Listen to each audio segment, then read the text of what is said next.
Mumpung sedang banyak dibahas dalam percakapan saya dengan klien, di episode kali ini kita bahas 3 golongan potensi kerja yang dimiliki seseorang. 3 golongan potensi kerja ini hanya hasil pengamatan pribadi, ya. Jadi jangan tanya saya dapat dari mana atau teorinya apa. Namanya pengamatan, ya kesimpulan pribadi saja. Kalau dirasa masuk akal, ya semoga menjadi manfaat deh ya. Saya mengamati, ada 3 jenis golongan potensi yang nantinya melatari kelebihan dan kekurangan kita dalam bekerja, yaitu golongan pewacana, perencana, dan pelaksana. Pewacana adalah mereka yang potensi dasarnya mengamati sebuah pelaksanaan, lalu menemukan ide atau wacana baru, mengamati situasi, tahu-tahu muncul ide kreatif. Perencana adalah mereka yang potensi dasarnya menerjemahkan ide menjadi proses atau rencana. Sementara pelaksana adalah mereka yang potensi dasarnya melaksanakan proses atau rencana yang dibuat. Apa kelebihan dan kekurangannya? Kelebihan dan kekurangan sebenarnya tergantung proporsinya. Kita bahas kalau yang kuat hanya satu dulu deh ya. Mereka yang hanya kuat dalam berwacana saja akan punya banyak ide kreatif. Tapi ya hanya jadi wacana. Jangankan dilaksanakan. Direncanakan saja tidak. Secara positif, saya menyebutnya originator. Secara negatif, saya menyebutnya si penghayal. Mereka yang hanya kuat dalam berencana akan terlihat detail dan cermat. Tapi ya idenya itu-itu saja. Karena tidak ada potensi berwacana tadi. Sudah gitu, idenya tidak dilaksanakan pula. Sibuk saja di detail rencana. Ada kalanya yang mudah dibuat jadi sulit. Karena memang tidak ada potensi pelaksananya.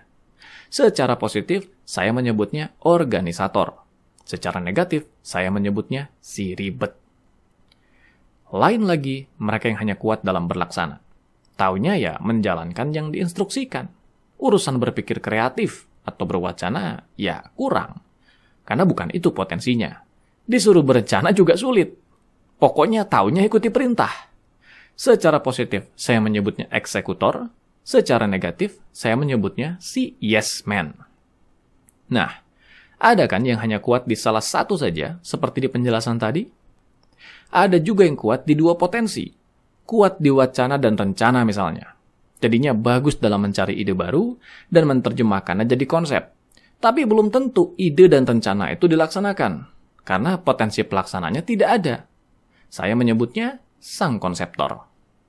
Ada lagi yang kuat di rencana dan laksana. Bagus dalam buat rencana, melaksanakan dan menjaga yang dijalankan, tapi monoton. Itu saja yang diulang. Tidak ada pembaharuan. Karena potensi berwacananya tidak ada. Saya menyebutnya sang statis. Ada lagi yang kuat di potensi wacana dan laksana. Nah, ini agak unik jadinya. Banyak ide out of the box, dan memang ide itu dilaksanakan. Tapi dalam pelaksanaannya banyak hal yang tidak efisien, berantakan di sana-sini. Saya menyebutnya sang bulldozer.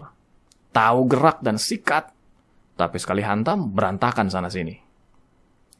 Kira-kira Anda masuk yang mana dari ketiga golongan tadi? Golongan yang kuat di satu potensi, yaitu originator, organisator, atau eksekutor, atau versi negatifnya, yaitu si penghayal, si ribet, atau si yes man. Dari mana tahu positif atau negatifnya? Ya lihat saja kadar dan dampaknya. Kalau dampak dari potensi itu jadi positif, banyak ide kreatif misalnya, ya jadi originator. Tapi kalau terlalu banyak dan hanya jadi wacana, ya jadi negatif kan? Jadinya si penghayal. Banyak rencana misalnya, ya jadi organisator. Tapi kalau terlalu banyak dan jadinya mempersulit yang mudah, ya jadi negatif kan? Jadinya si ribet. Banyak laksana juga sama. Bagus jadi eksekutor. Tapi kalau terlalu berlebih dan tidak mikir, ya jadi negatif juga. Jadinya si yes man. Masuk akal? Ya anggap saja begitulah ya. Namanya juga pengamatan pribadi. Atau Anda yang kuat di 2 potensi tadi. Jadi sang konseptor, sang statis, atau sang bulldozer. Ada tidak yang kuat di ketiganya? Ada. Saya menyebutnya generator. bisa ketiganya.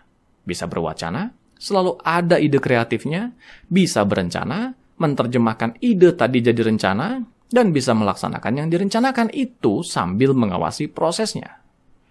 Bagus tidak? Tidak juga.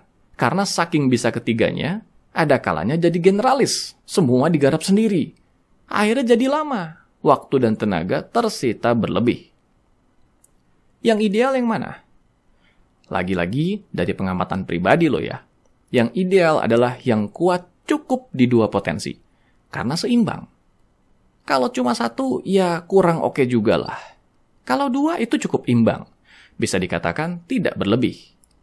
Satu potensinya lagi yang tidak ada itu, memang sebaiknya didelegasikan atau dikolaborasikan dengan orang lain yang punya potensi itu. Saling melengkapi lah istilahnya. Nah, Anda masuk yang mana?